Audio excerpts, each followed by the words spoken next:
quelques mots avant de démarrer, donc pour vous remercier d'être venu dans ce jour un peu difficile et pour l'occasion de cette rencontre organisée autour d'Anne d'Albert.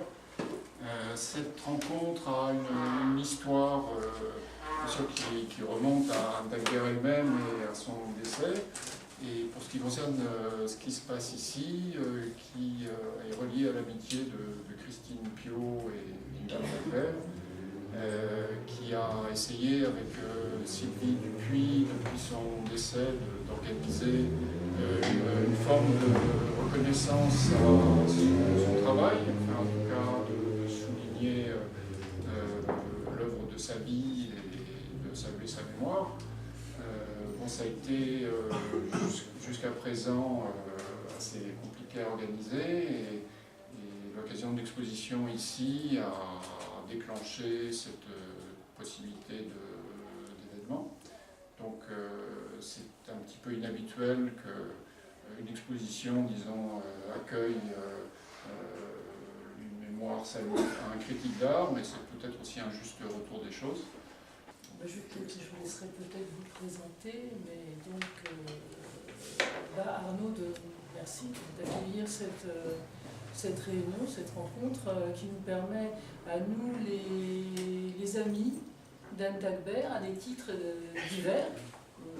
Anne d'Albert est rencontrée peut-être dans des circonstances aussi diverses pour chacun, mais peut-être de dire quelques mots, d'essayer de trouver à exprimer ce qu'elle nous a laissé comme héritage, qu'elle nous a apporté aussi personnellement. Alors, je ne sais pas, je n'ai pas peut-être l'habitude tellement, mais on va peut-être, je nomme donc Maki Xenakis, artiste, Jean Le Gac aussi, c'est sur qui Anne d'Albert a écrit une monographie, n'est-ce pas, Catherine Franklin, critique d'art. Tu te présenteras mieux. C'est parfait. C'est parfait. Didier Semin aussi, historien de l'art, enseignant. Imposteur. Ramon Tillo-Bellido. Et qui en particulier a été le président de Taïka France, donc de l'association internationale de Catherine. Mais ce que je voulais préciser peut-être, c'est que vous y étiez au moment où Anne d'Albert était... Nous étions ensemble. Voilà, donc peut-être que voilà, vous allez plus spécifique. Je ne vais pas dévoiler ce que vous allez dire, ni le dire à votre place. Mais voilà, donc pour... donc je vais dire un petit peu moi pourquoi je suis tellement contente que vous soyez là et que cette réunion puisse avoir lieu, c'est que Anne d'Albert a été très importante pour moi, et évidemment elle m'a soutenue, je l'ai rencontrée en 1989 et je crois que pas seulement pour moi, mais elle a entretenu des amitiés profondes avec les artistes qu'elle a soutenus. Et selon moi, c'est cette amitié en fait qui fait la spécificité et la richesse de sa pratique de critique d'art. Et elle s'intéresse, elle souhaitait entretenir cette amitié, je pense, parce qu'elle s'intéressait aux personnes et elle s'intéressait à la vie aussi de ces personnes, je dirais un peu en son entier. Elle ne s'intéressait pas, elle s'intéressait à l'œuvre bien sûr, mais aussi à son contexte affectif. Alors, pour moi, en ce qui me concerne, elle m'a soutenue d'abord par le sérieux de son regard, c'est-à-dire que nous nous sommes rencontrés, elle a voulu regarder sur mon travail, et elle m'a donné confiance par l'attention qu'elle y portait, évidemment. Et cette amitié a été favorisée, je dirais, par le fait que ses parents avaient une maison à une trentaine de kilomètres de mon premier atelier à la campagne. Et donc elle allait voir ses parents, elle se sentait liée à sa famille et elle aimait aussi la campagne. Et c'est elle qui m'a souligné l'importance en fait, de l'environnement pour développer une œuvre, un travail. Et je crois que j'en ai pris conscience grâce à elle. Et effectivement, quand j'ai eu ce premier atelier, je suis revenue à la peinture à l'huile, que je ne pratiquais plus depuis mes études aux Beaux-Arts. Et voilà, donc ça a été important. Et nous discutions, évidemment, nous n'étions pas toujours d'accord. Et elle, à partir de 1999, j'ai choisi de donner pour titre à mes peintures, donc qui à partir de ce moment-là n'était plus de la peinture à l'huile, mais de la peinture à la tempera, mais de les appeler Clairs Allants. Et elle a beaucoup aimé ce titre. Mais à mesure que mon travail évoluait, changeait, régulièrement elle me titillait sur cette question du titre. Elle me disait « Mais alors Christine, est-ce que ce sont toujours des Clairs Allants ?» Et je n'ai pas voulu changer de ce titre, qui finalement me convenait, me semblait être une possible définition de la peinture. Et j'ai dû un peu argumenter, justifier ce choix, ce maintien de ce titre de Clairs Allants, et de le formuler sous la forme, donc Clairs Allants, évidemment, c'est un mot que j'ai forgé sur Clairs Obscurs, pour signifier l'importance que j'accorde à la lumière, à la luminosité de la couleur, et qu'en même temps, cette luminosité est en mouvement. Donc pour moi, voilà, c'est un idéal en peinture que d'arriver à ce mouvement à travers les formes et la luminosité de la couleur. Donc elle m'a aidé à approfondir aussi ma réflexion sur la peinture et ce que je voulais faire de la peinture que je pratiquais. Voilà, puis alors une dernière chose, c'est qu'elle m'a soutenue aussi par l'importance qu'elle accordait à l'activité de peintre, enfin d'artiste en général, et que, en fait, Anne jugeait les artistes, elle disait que c'était des héros, ce qui même me semblait excessif. Mais, enfin, qui sait, après tout. Voilà, et elle m'a donné un nom, une fois un mot, en parlant du duende. C'est un mot qui m'a particulièrement touchée parce que j'ai de lointaines origines andalouses. Mais alors ce mot de duende représentait pour elle justement peut-être le but, la fonction même de l'artiste étant d'atteindre un état dans lequel l'artiste se sent traversé par une dimension voire supérieure, en tout cas, qui le dépasse. Étymologiquement, état de grâce. Étymologiquement, état de grâce. Le douane, état de grâce. Qui a priori quand même appliqué à la tauromachie, malheureusement. Mais c'est...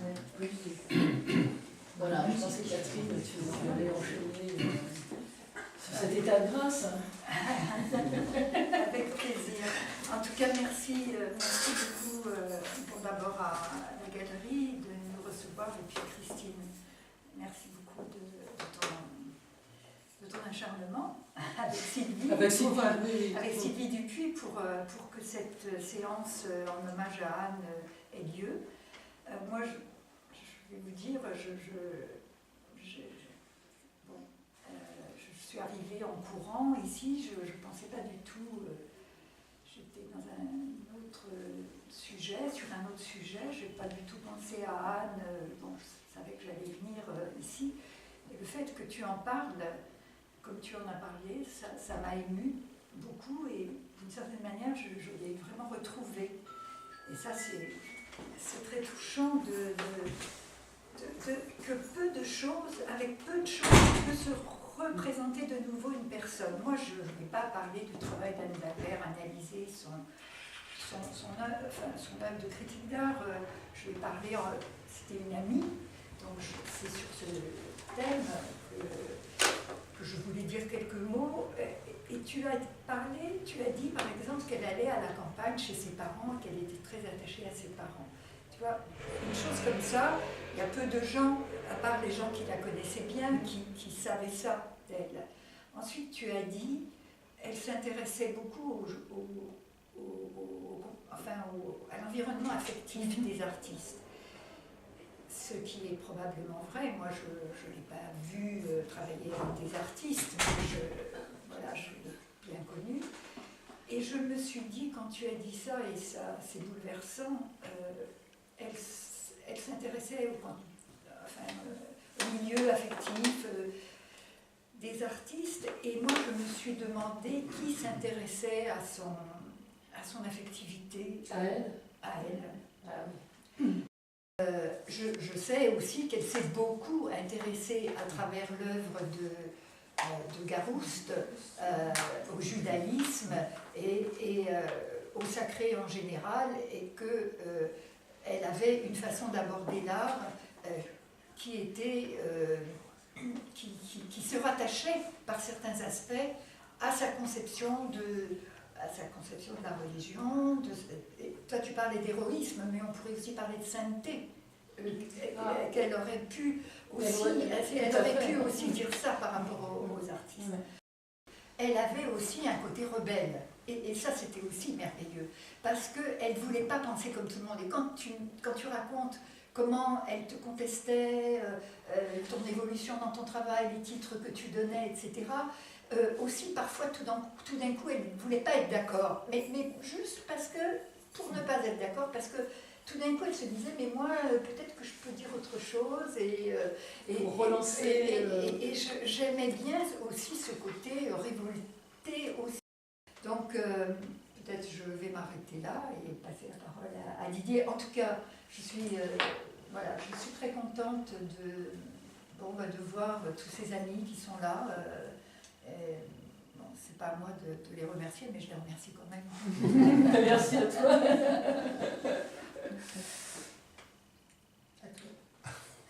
Je suis un peu embêté parce que j'étais beaucoup moins lié à Anne que vous tous quand vous m'avez proposé de participer à cet hommage. Je me suis un peu posé la question parce que finalement je ne connaissais pas Anne si bien que ça. Je l'ai vue très souvent, notamment quand je suis entré à l'AFK, j'ai dû être élu en 88.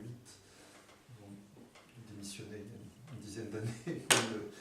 À ce moment-là, je l'ai vue souvent, mais je me souvenais de deux moments en particulier. La première rencontre n'est pas vraiment à mon honneur, parce que c'était au Sable d'Olonne, je m'occupais du musée des Sables d'Olonne à ce moment-là. Ça devait être donc en 85 ou 86. Anne était venue pour une exposition, peut-être une exposition encore faite avec Ramon, peut-être Machine affectée. Elle était venue m'interviewer dans mon bureau. Mon prédécesseur au Sable d'Olonne avait un sens du décorum, mais donc le bureau était un peu solennel. Je me souviens de la scène absolument comme si c'était hier. J'étais du côté officiel du bureau. J'avais été très à l'aise dans ce rôle-là, et Anne était de l'autre côté. L'avantage des Sables d'Olonne, c'est que les expos avaient lieu l'été, que les gens se sentaient le droit d'être un peu plus décontractés que d'habitude. Et Anne était une très jolie femme. Je me souviens parfaitement de sa robe marron avec des échancrures sur les manches. Et grosso modo, je ne me souviens absolument plus de quoi on a parlé. Je me souviens parfaitement d'Anne, dont j'avais l'impression qu'elle aurait pu jouer dans un film de Romer. Elle avait cette grâce, ses yeux qui, de temps en temps, allaient d'un côté à l'autre. Donc voilà, malheureusement, je pense que j'ai surtout regardé Anne ce jour-là, et qu'elle m'a écouté. En 99-2000, j'avais décidé de consacrer une année entière à Harald Zeman pour les élèves. j'avais rencontré Harald Zeman, mais dans des conditions un peu particulières. Pour l'exposition Kurt Schwitters, j'étais chargé de dire à Harald Zeman, c'était pas vraiment de ma faute, mais c'était moi qui m'étais collé la corvée de dire à Harald Zeman que le texte qu'on lui avait commandé faisait doublon avec un autre texte qu'on avait commandé à quelqu'un d'autre. Zeman a été très grand seigneur, a dit c'est pas grave, je refais mon texte. Enfin, il avait quand même dû se dire quelques petites choses, c'est ce que je me serais dit à sa place. J'hésitais à le rappeler, j'ai posé la question autour de moi, peut-être à toi Catherine, ou à l'autre Catherine, à Artpress, et l'une d'entre vous m'a dit mais va donc voir Anne Dagbert, elle a travaillé là-dessus, elle sait beaucoup de choses sur Harald Zeman. Et j'ai appelé Anne qui m'a dit mais oui, viens à la maison, je te dirai ce que je sais. J'ai passé une après-midi entière chez Anne où elle a sorti tous les documents dont elle disposait, elle m'a raconté tout ce qu'elle savait. Elle a évoqué l'existence de 3 films sur Harald Zeman dont à l'époque plus personne ne se souvenait. 2 avaient été réalisés par une documentariste suisse, Marlène Bellilos, et l'autre par Otto Hahn. Le hasard, c'est toujours dans ces cas-là, on a l'impression qu'il y a quelque chose qui agit derrière vous. 2 jours après, je devais être à Lausanne dans un vernissage et on me présente quelqu'un qui s'appelle Marlène Bellilos, dont Anne m'avait parlé l'avant-veille. J'aborde cette dame, je dis voilà, j'ai su par Anne Dagbert que vous aviez fait des documentaires sur Harald Zeman. Elle me dit ah bah écoutez, depuis le temps que j'espère qu'on va enfin me demander quelque chose, ça a été compliqué parce qu'à l'époque il fallait transférer d'un format vidéo sur l'autre, mais finalement les 2 films de Marlène Bellilos et celui de Otto Hahn ont été sortis de l'oubli. Quelques années plus tard, Artpress a édité les films de Marlène Bellilos. J'ai traduit avec une amie germaniste le journal d'Harald Zeman, mais tout ça est parti d'une après-midi avec Anne. Catherine disait à quel point les personnalités comme Anne sont rares dans le milieu que nous fréquentons. C'est quelque chose d'extrêmement rare, ce savoir qui n'est pas utilisé comme une arme, et Anne avait ça. Je crois. Une générosité, une bienveillance sans arrière-pensée et de jolis robes d'été, donc tout ça fait. C'est l'essentiel. C'est intéressant que votre témoignage d'historien de l'art, et pas seulement des artistes, aussi dans cette relation. Dans cette relation de professionnel, d'historien à historien, ou de critique voilà. à critique, il n'y avait pas le moindre esprit de concurrence. C'était très, très frappant. Et je ne prendrai rien à personne en disant que c'est rarissime. Pour rebondir sur cette question de la rareté de Anne, c'est vrai que même en étant là aujourd'hui avec tous ces amis rassemblés que je retrouve, et c'est assez terrifiant de voir à quel point ce monde de l'époque d'Anne a changé. Et des Anne, on n'en voit plus beaucoup. Cette générosité, cette humanité, ce partage, cette intelligence, cette finesse, cette beauté. Je ne sais pas où elle est maintenant aujourd'hui, vraiment dans le monde de l'art, malheureusement. Mais j'ai encore espoir et je m'accroche. Mais c'est vrai que c'est terrible parce que c'est tout un monde comme ça qui est parti avec elle, avec d'autres qui sont partis aussi. Mais je ne vais pas vous faire pleurer, mais c'est vrai que c'est terrible de voir à quel point on ne se rend pas compte que ça change tous les jours, mais on croit qu'on est toujours dans le même temps, alors qu'en fait aujourd'hui, ce ce moment me fait prendre conscience à quel point on a changé d'époque. Par exemple, elle avait été au bout de Chaumont avec Boltanski, et Jette, je ne sais plus s'il était là. Enfin, nous avions fait des promenades. Ça consistait en très peu de choses. On envoyait un petit carton par la poste le jour même où on allait au bout de Chaumont. Et au début, on avait des idées importantes. On pensait qu'on allait discuter entre artistes, qu'on allait faire des essais sur place, enfin, qu'on allait en tirer un bénéfice pour notre propre travail. Très vite, ça s'est avéré faux. C'était une discussion d'artistes, peut-être. Sans doute, il en est resté longtemps quelque chose de ça. Et puis à la fin, on envoyait toujours le carton, mais on n'y allait même plus. L'un avait mal au bout du doigt, l'autre une tante aussi. Enfin, ça me permet de dire que les artistes sont très faux, à la fois très vrais. L'idée de héros, je la situerai là, très vrai, mais à côté, avec les côtés pas très avouables. C'est spécifique aux artistes, ça? Peut-être pas.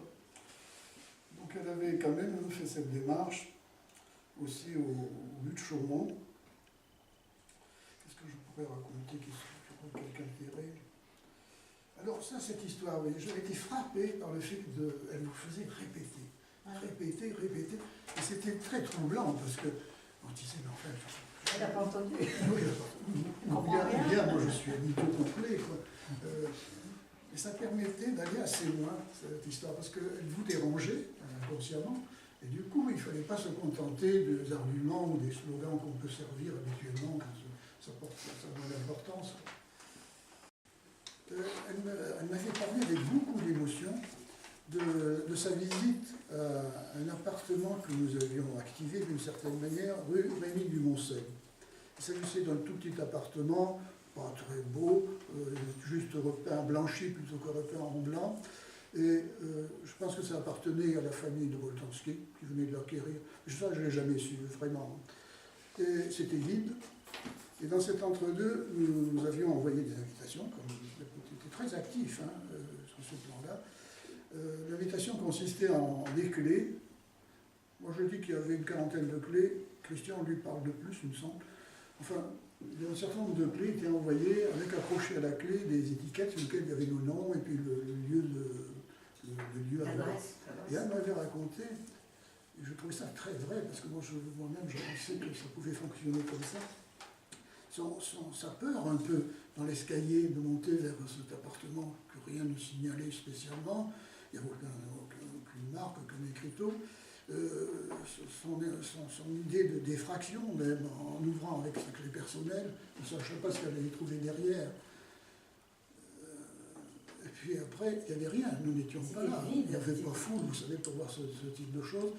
Alors, Boltanski, pour resituer vite les choses, avait mis à la fenêtre un de ses mannequins, peut-être c'était toujours le même, je ne m'en souviens pas, voilé, en tout cas, c'était une femme avec on ne dit pas un voile, on dit un fichu, et qui regardait derrière le rideau. Et c'était très Polanski, ça, je trouvais. Et dans un placard qui restait dans une autre pièce, mais tout petit, moi j'avais mis 2 photos punaisées, c'est ouvert, mais qui étaient inintelligibles pour qui que ce soit. Il lui fallut suivre très près ce que je faisais, être presque dans mon cerveau pour y trouver un quelconque intérêt. Et elle avait vu ça. Et je ne me souviens pas que quelqu'un m'en ait parlé par la suite. Même, il y a eu par la suite des actions un peu similaires. Chambre d'amis, me semble, à Bruxelles, qui consistait comme ça. À Gand, voilà. Et moi, j'étais furieux un peu parce que je disais, enfin, non, on l'avait fait. C'était pas le même contexte. Il y a des choses dans des chambres, je trouve qu'on était plus vrai avec notre histoire. Parce que, mais moins moyen aussi. Oui, mais peut-être que c'est une bonne chose pour l'art, ça.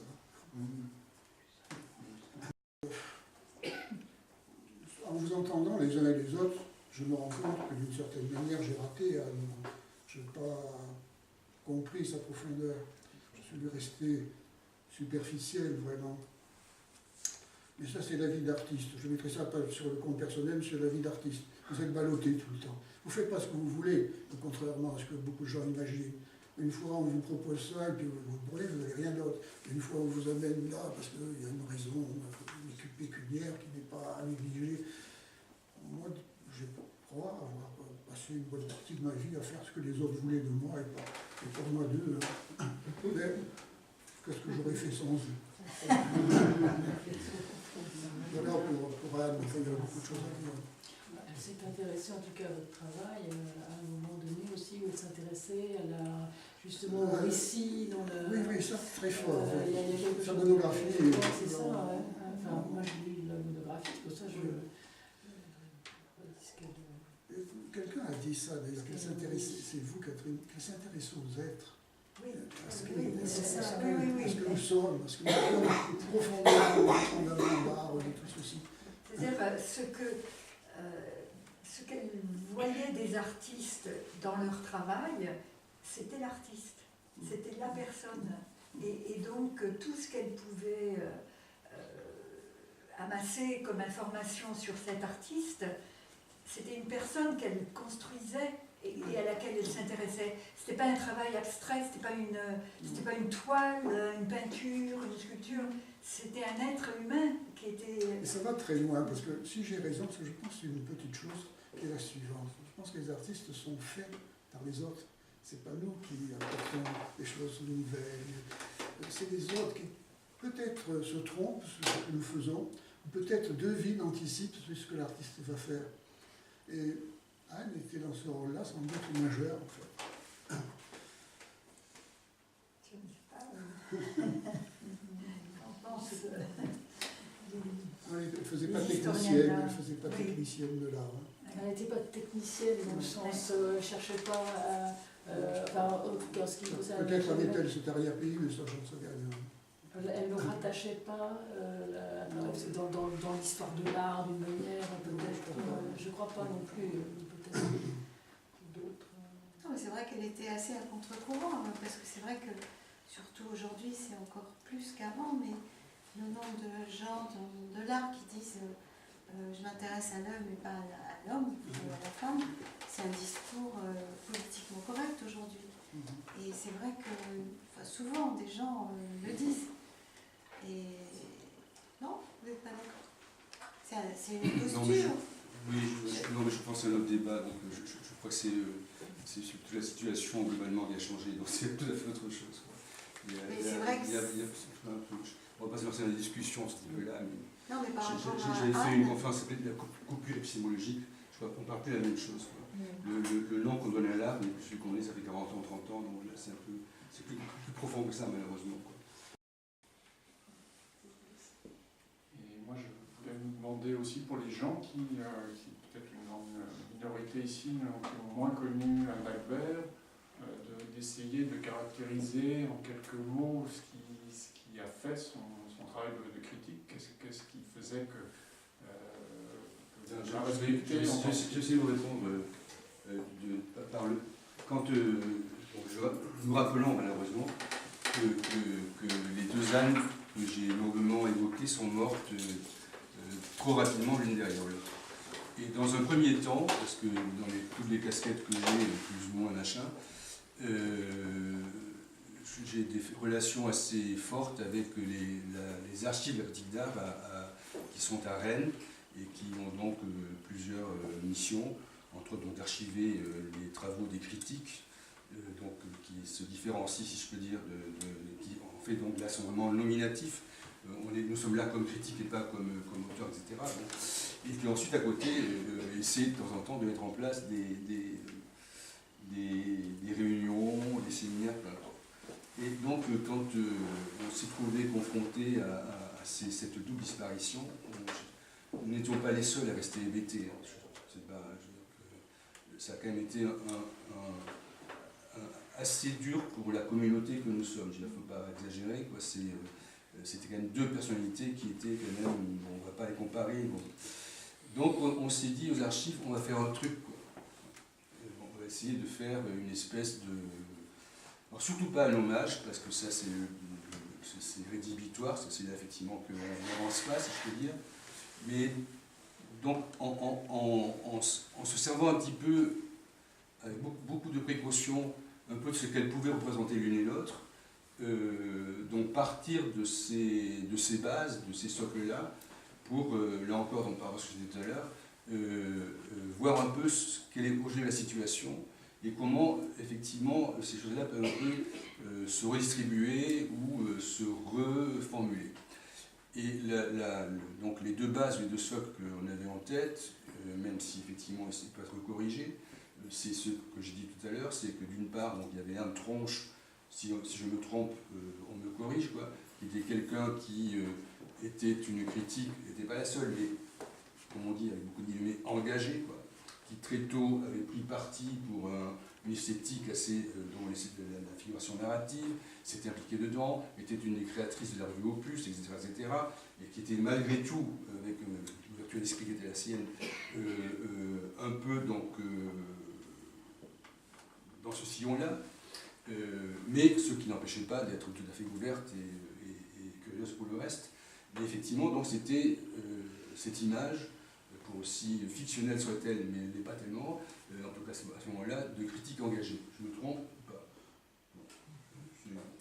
Et à côté de ça, dont je parlais tout à l'heure d'un balancier, il y avait la figure de Anne Dagberg, qui était le complément presque dialectique de ce machin, quoi, enfin, cette situation, qui était quelqu'un qui était ouvert à tout, mais pas n'importe comment, heureusement, qui était effectivement curieuse mais presque par essence. Anne D ne pouvait pas être une critique engagée, je m'entends bien, elle ne pouvait pas choisir une esthétique particulière, etc. C'était effectivement quelqu'un qui avait une ouverture, une curiosité pour beaucoup de choses, enfin pour presque tout d'ailleurs, mais qui en même temps est effectivement et heureusement capable de le passer au tamis de la critique. Ouais. Et ça, c'est quand même aussi assez peu courant. Et donc, à partir un peu de ces deux exemplarités, le projet qu'on avait aux archives qui s'est pas réalisé pour plein de raisons, on l'avait évoqué avec Catherine très rapidement, mais bon, c'était passé à la trappe.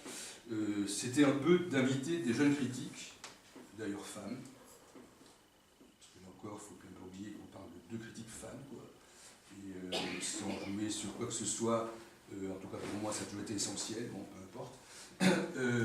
Et donc un peu de demander à des jeunes critiques, disons là, 30, 40, de raconter un peu de montrer un peu comment elles pratiquent ce business qu'est la critique, et effectivement donc quel est un petit peu, si vous voulez, les points de jonction, ou en tout cas de dialectique encore, qu'on peut mettre entre ces deux figures, non pas tutélaires, simplement ces figures que j'ai rappelées là, et la situation aujourd'hui. Voilà, c'est donc un peu ce que je pense que vous pouvez faire.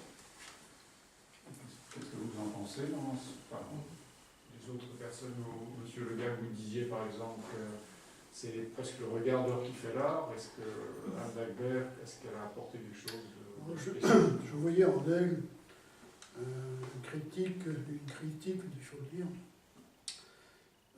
sentiment,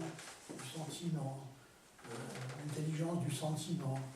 Elle ne paraissait pas théorique, vraiment.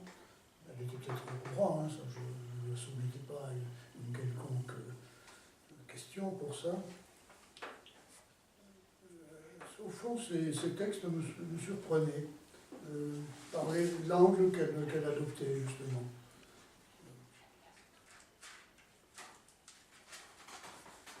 Vous savez, les artistes, on est insouciants. C'est peut-être le rôle du critique d'art ou de la critique d'art, justement, de poser des questions. Oui. Mais, Anne, j'ai relu ici à nouveau le texte de l'introduction de ce texte, ce livre, cet ouvrage de rassemblement de textes qu'elle avait écrit, Une espérance à travers la vie. Je me souviens qu'elle y tenait beaucoup, c'était vraiment important pour elle. Et en relisant les deux textes d'introduction qu'elle met à montrer des articles sur lesquels elle a écrit pour certains artistes, l'un des titres c'est « L'art est avant tout une émotion ». Et son texte est d'une clarté, d'une limpidité, d'une force. Parce que bon, elle était jolie, elle était féminine, mais elle était aussi vraiment costaud. Et son esprit était vraiment très bien cortiqué, si je puis me permettre. Et ce qu'elle dit là, c'est d'une limpidité et d'une force et d'une intelligence, c'est même philosophique. Vraiment, je conseille à tout le monde de relire ce texte pour comprendre véritablement qui était Anne Dagbert et ce qu'elle avait vraiment au fond du ventre. Quand on lit ça, on comprend tout. Elle parle de la sensation, non? Oui, mais enfin, faut le lire. Je peux vous en lire un bout, mais... Ouais. Alors, le premier... Les textes que j'ai choisis pour cette petite anthologie, présentés dans un ordre quasi thématique et non chronologique, qui s'échelonne sur plus de 20 ans de ma pratique de critique d'art, mettent en lumière des goûts très variés pour des artistes et des créateurs très divers. Je ne me situe aucunement parmi les critiques militants qui ont défendu tel ou tel mouvement de l'art moderne et contemporain, ce qui est devenu rare à notre époque d'hybridation et de métissage généralisé. Avec le recul du temps, il m'apparaît que ce recueil risque de dessiner une figure inconcevable, pour reprendre les mots de Borges, dans laquelle je m'étonne de me reconnaître. Mais cette position, pour inconfortable qu'elle soit, est due en grande partie au refus des attitudes consensuelles et des jugements hâtifs qui ont cours trop souvent dans le monde de l'art et qui accentuent paradoxalement un sentiment de confusion envahissant notre société. Elle est due aussi à une volonté souterraine de biaiser, une stratégie de survie, avec l'inflation de la technologie informatique et médiatique qui met en avant l'image spectaculairement facile au détriment d'œuvres empreintes d'une présence qui réifie les choses de l'esprit. L'œuvre qui me touche est celle qui manifeste une intention intense, selon la recommandation d'Harald Szyman, pour juger les œuvres d'art, comme je le rappelle au commencement de mon essai sur une série notable de la peinture de Gérard Garouste. Voilà, ça continue comme ça, et c'est vrai que c'est fort. Et là, on comprend. Elle est là pour dire ce qu'elle est.